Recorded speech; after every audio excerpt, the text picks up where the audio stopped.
कभी कभी सोचा है कि हमारे अंदर भी एक दुनिया चल रही है, बिल्कुल चुपचाप।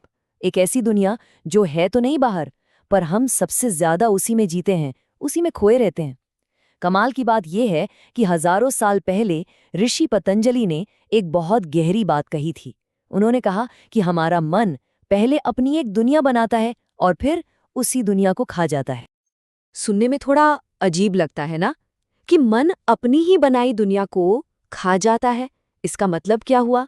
तो सवाल यही है कि जो हमारा मन है, ये दोस्त है या फिर कोई ऐसा आर्टिस्ट है जो एक खूबसूरत पेंटिंग बनाता है और फिर उसे खुद ही फाड़ देता है। पतंजलि का यही एक वाक्य असल में पूरी कहानी बताता है।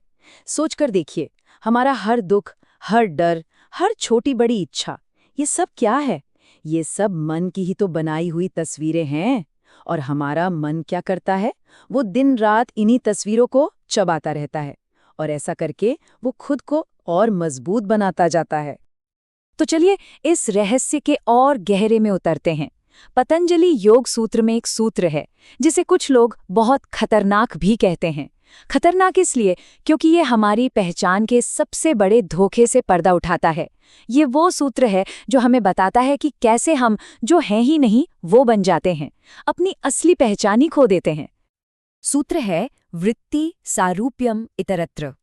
हाँ, मुझे पता है सुनने में थोड़ा टेक्निकल लग रहा है ना, पर इसका मतलब बहुत बहुत सिंपल है। इसका मतलब है जब हम जागे हुए नहीं होते, जब हम अवेयर नहीं होते, तो हमारा मन जो कुछ भी सोचता है ना, हम बस वही बन जाते हैं।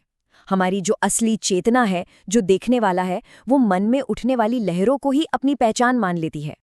इसको ना एक फिल्म की तरह समझिए। एक होता है देखने वाला, मतलब वो जो असली है, जो फिल्म का डायरेक्टर है, शांत है, सबसे अलग है। और दूसरी तरफ है फिल्म, यानी मन के विचार, मन के प्रोजेक्शंस, जो किरदार हैं जिनमें गुस्सा है, डर है, इच्छाएं हैं। अब होता क्या है, हम डायरेक्टर होते हुए भी ना फिल्म के किरदार में इतना ज्यादा खो जाते हैं कि ये भूल ही जाते हैं कि ये कहानी तो हम ही लिख रहे हैं। मतलब अगर मन में गुस्सा आया तो हम कहते हैं मैं गुस्सा हूं, मन में डर आया तो हम डरी बन जाते हैं। तो अब सवाल ये उठता है कि आखिर ये मन अपनी दुनिया बनाता कैसे है? पतंजलि एक कमाल की बात समझाते हैं। वो कहते हैं कि हमारा मन असल में बाहर की दुनिया को देखता ही नहीं है। इसका काम करने का तरीका बिल्कुल अलग है। और यही वो गहरी बात है जिसे समझना बहुत जरूरी है, कि हमारा मन कोई खिड़की नहीं है जिससे हम बाहर की सच्चाई को देख रहे हैं। नहीं, ये एक प्रोजेक्टर है। हमारे अंदर जो कुछ भी चल रहा है, पुरानी यादें, हमारे डर, हमारी अधूरी इच्छाएं, मन बस उसी को बाहर की दुनिया के पर्दे पर प्रोजेक्ट कर देता है, और हम मान लेते हैं कि अरे यही तो हकीकत है। और ये जो प्रोजेक्शन है ना, ये पूरी दुनिया बनाने का प्रोसेस, इसके 5 स्टेप्स हैं। सबसे पहले मन में एक बहुत हल्की सी इच्छा उठती है, एक लहर की तरह। फिर वो इच्छा धीरे धीरे एक पक्के विचार का रूप ले लेती है। इसके बाद हमारी इमेजिनेशन काम पर लगती है और उस एक विचार से एक पूरी कहानी गढ़ देती है।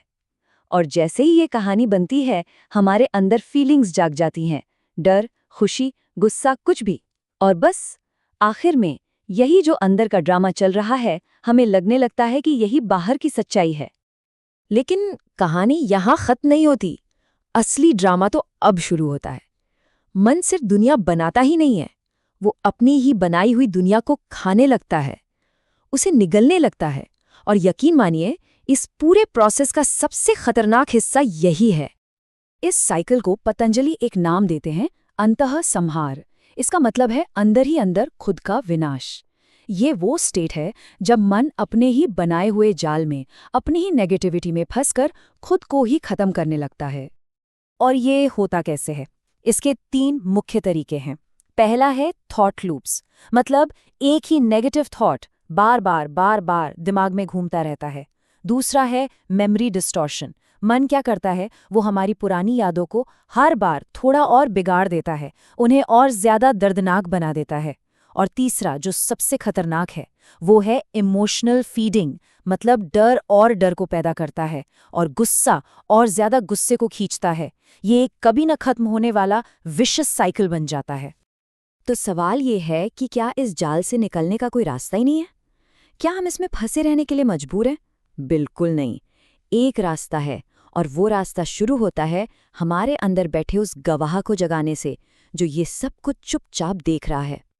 बस एक पल के लिए रुककर खुद से ये सवाल पूछना है कि अगर मन ये सब बना रहा है और मन ही इसे खा रहा है, तो फिर वो कौन है जो इस पूरे खेल को देख रहा है? कौन है वो?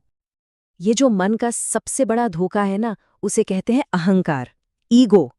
ये वो आवाज है अंदर जो कहती है मैं ही तो मन हूं। ये हमें यकीन दिला देती है कि हमारे विचार ही हम हैं, हमारी फीलिंग्स ही हम हैं। बस यही वो गांठ है जिसे खोलना है। और जैसे ही ये धोखा पकड़ में आता है ना, हमारी अंदर की पूरी भाषा ही बदल जाती है। देखिए, अहंकार के पर्सपेक्टिव से हम कहते हैं मैं दुखी हूं, लेकिन जैसे ही साक्षी या विटनेस का पर्सपेक्टिव आता है, हम देखते हैं अच्छा, मन में दुख की एक लहर उठी है।